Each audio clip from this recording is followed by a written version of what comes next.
Okay, finally caught up. Episode 87, last Friday's episode of Beyond the Gates. Episode 86 was just such a high note, especially with the choking scene. But I want to give this one 8 out of 10. 8 out of 10. This was a frustrating episode on some levels. Not that it was bad, but okay, let's get into it. Oh yeah, like and subscribe, do all the YouTube stuff, you know the drill. And I will attempt to make sure this week I am on top of things because we are getting closer to the 100th episode. All right. Now we're at the diner. Jacobs gets off the phone call and Kat shows up asking if he'll arrest Leslie now. And Jacobs like, you know you're a stalker, right? And look, I've been calling and I've been looking for you, but I'm not a stalker. So I'm thinking about getting a police scanner and I want to go on a ride along. And look, I'm not going to make it comfortable for you. And the thing is, believe it or not, we do have a match. And Kat is frustrated that he still hasn't made progress on this. Because of the fact that he's jumping through all the legal hoops, all the red tape. But that's when she goes so far as to call the law stupid. And that's when Jacob's like, it's designed to protect the innocent. Which, if you go back a couple episode reviews, that's why I spent what was it, episode 85? Where I spent a good chunk of the first part of the episode review talking about the dynamic between Jacob and Smitty versus Jacob and Kat. How you have one person who is patient, understanding, and is willing to work with Jacob within the confines of the law in order to uncover something. Whereas Kat just doesn't want to go through the red tape and every single hoop neatly. She wants to plow right through it. Laws be damned. She wants somebody locked up. Now, from there, we go over to Martin's house and he's lying about being on a work call when Smitty comes downstairs. And while Martin keeps talking, Smitty heads back upstairs thinking that, oh, well, he's on a work call. I don't want to disturb him. And then Samantha runs down and tries to leave, but Martin stops, what he's doing and questions like, hey, where are you going?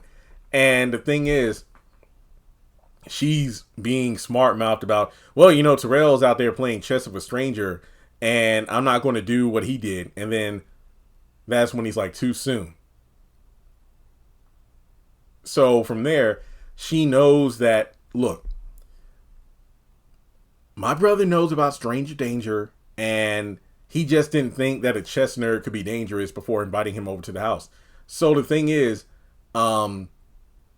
she mentions Victor Wimby. I cannot pronounce his last name. I had to use subtitles to spell it out. I don't know. But tons of people showed up to watch him play chess. And the thing is, Terrell's just starved and bored. He wants somebody to challenge him in the game.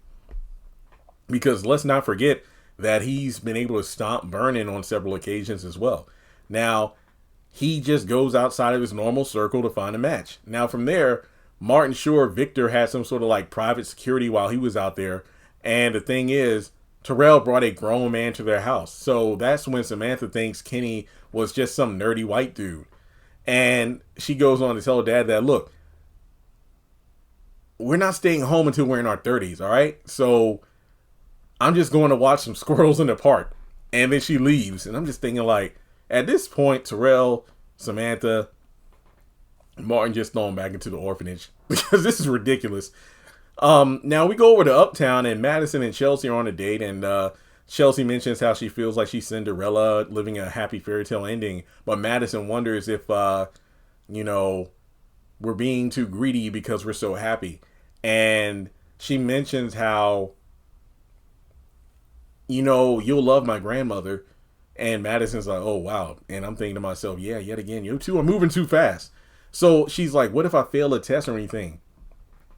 Because my family isn't anything like the Duprees. But then Chelsea mentions that, hey, my family's normal. My grandma's normal. And I'm sure she's going to love you. And that's when a waiter comes over and wants to take a selfie with Chelsea. Oh, I'm sorry. She wants to take a selfie. And Chelsea can't believe how popular Well, actually, I'm sorry. My bad. My notes are wrong. The waiter comes over to get a selfie with Chelsea. Madison is, taken aback by how popular Chelsea is. But she's like, if you miss modeling. But the thing is, she mentions how she's been so busy on other things like the fashion line that she's been too busy to even think about it. Now, my passion is living out my dream, because when I was modeling, I always doodled and made designs. And now that I'm actually living the dream, it's pretty time consuming. And Madison wonders if once you find out more about me and get to know me on a deeper level, what if you get bored with me and, decide to toss me back? And Chelsea reassures her that's not going to happen. So that's when they talk a bit about they're both career paths. Their career paths, like her in the medical field, her in the fashion world. And Madison thinks that, I think I can handle this. That's when they kiss. And they're about to head back to Chelsea's to get some bedroom action going on. And that's when she sees Allison is sitting across the room. And they decide to ignore her. But then that's when Allison pops up. And she's like, wait, are you following me? And she just gives like a tilted smirk. And yikes. So we go over to Chicago. We haven't seen Anita there with the girls. We've seen Anita there and then heard her over the phone. But no, this is our first time seeing Anita and the women together in Chicago. So they meet in the apartment. And Anita wants to talk about the rehearsal and the fact that, their bodies aren't in sync. So she hired a choreographer, and Sharon is upset about that. And Anita thinks that, like, what? Hey, it's been a while. We need to be fresh. Make sure we're in sync. That way when we get up on stage, we look good. Now, Sharon thinks Anita wants them hanging from the ceiling, but that's not what they're doing at all.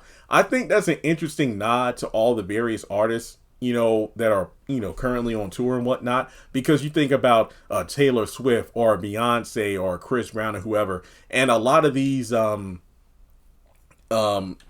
musical artists do different theatrics. Like you got them flying on wires or standing on platforms that go up in the air around the arena and things like that. But Anita's like, no, that's not what I'm saying at all. So Tracy is just like, oh gosh. So from there, Sharon goes in on Anita, claiming that she's bossing them around, just like Gabriella from the Cheetah Girls. But she just tries to make peace by getting her to understand why she's making this suggestion and make these changes, because of the fact, like, what's the point of reuniting, going on this reunion tour for the first time in decades if we have nothing new to present in our concerts? And then that's when Sharon is just like tired of all this and opts to leave. So after she leaves, that's when Anita tries to, talk to Tracy to get her to see things her way. But all she wants to do is make them look good. So from there, Tracy's like, she's sure that Anita thinks she's the only one with the talent. But that's the thing. Sharon comes back in and says that just because she has the cash to hire vocal coaches and whatnot doesn't mean that she owns the group. And Anita's like, I'm just there to put in the work. And I can give you cash to do the concert without you then if that's how you feel about it. And then they circle back to her abandoning them and not looking back until Barbara haunted her into, reconciling with the group. And Anita is like, I can't believe you would say something like that. And she mentions how, yeah, that's right, you just kept us twisting in the wind as you ran off and went on your solo thing. And Anita didn't want that at all. So that's when Sharon is like, what we feel matters. And I'm just taking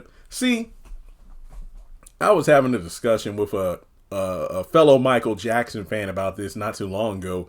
Maybe I mentioned this in one of my previous reviews when Sharon and Tracy first came into the picture. But here's the thing. Anita is willing to come back, not just for the sake of going on tour with the ladies, but to make things right. Now, on some level, you could say that, oh, maybe she had self-guilt and the only reason she's doing this is to heal her own conscience.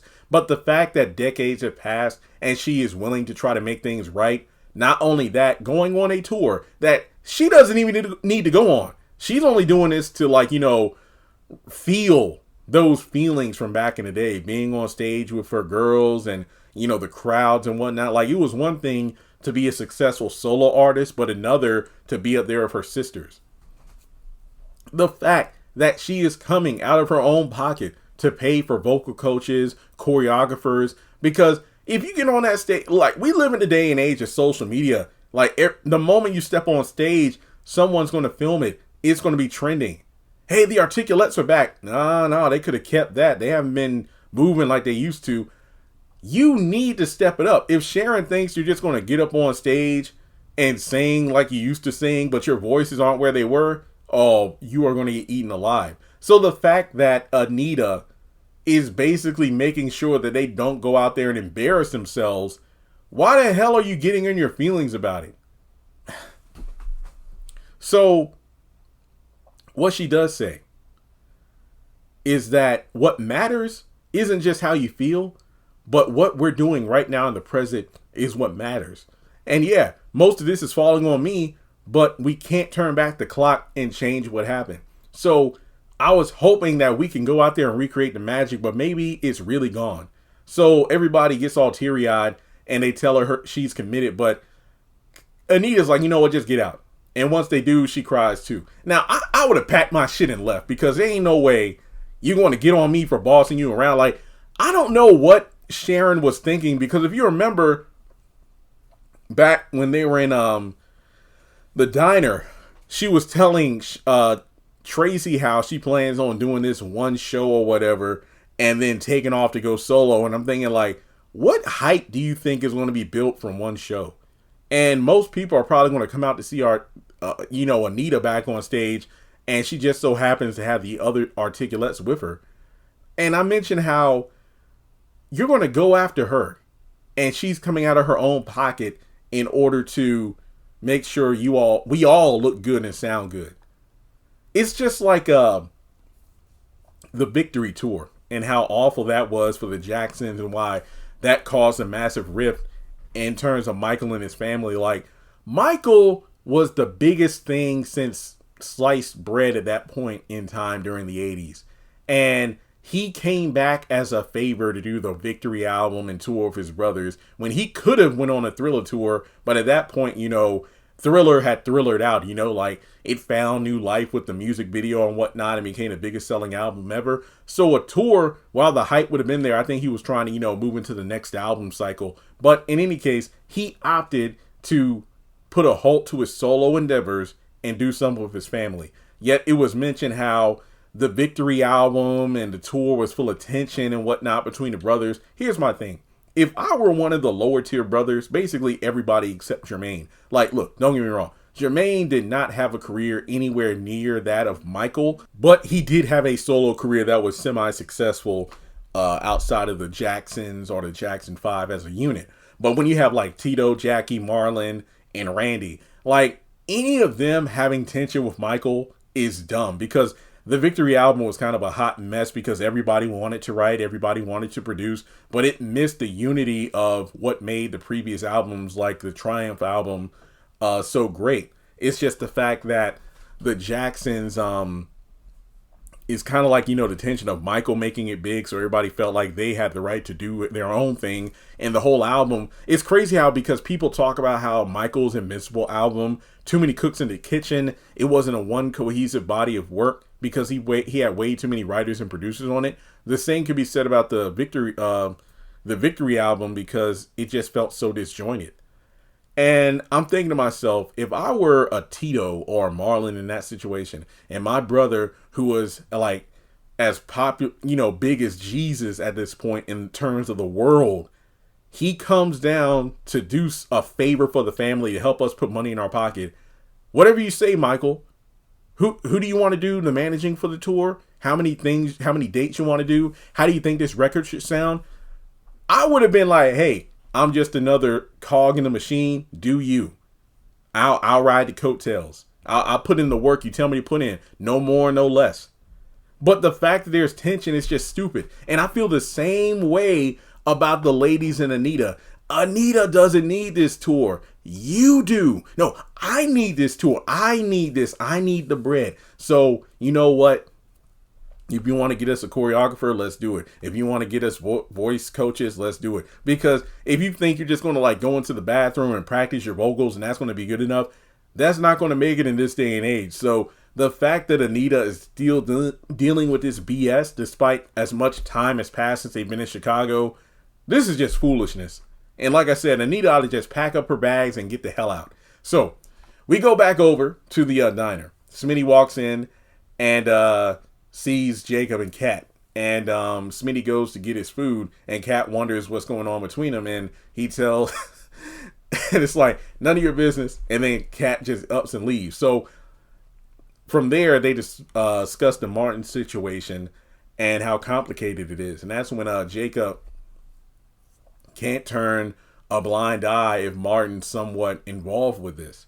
And that's when Smitty worries about, maybe I told him too much. And Jacob is like, he respects the fact that Jacob is not above the law, but the fact that, what if your dad is in this as well? I mean, yeah, you arrested Danny that one time and you just mentioned how you can't turn a blind eye to my husband, but what if your dad's a dirty cop? What's going to happen then? Jacob's like, no exceptions. Not for Martin, not for my dad. And I believe that. So from there, we go over to Martin, and he lets the detective in the house.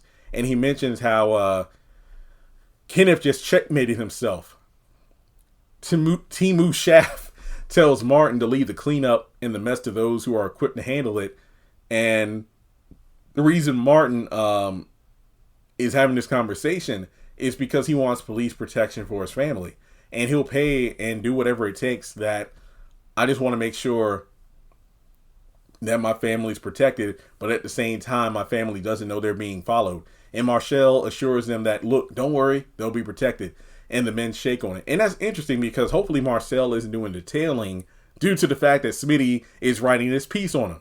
Now, over at the diner, Jacob gets a call that Martin requested the police protection, and he tells Smitty about it, who's like, oh no. So he's upset about the situation and goes home.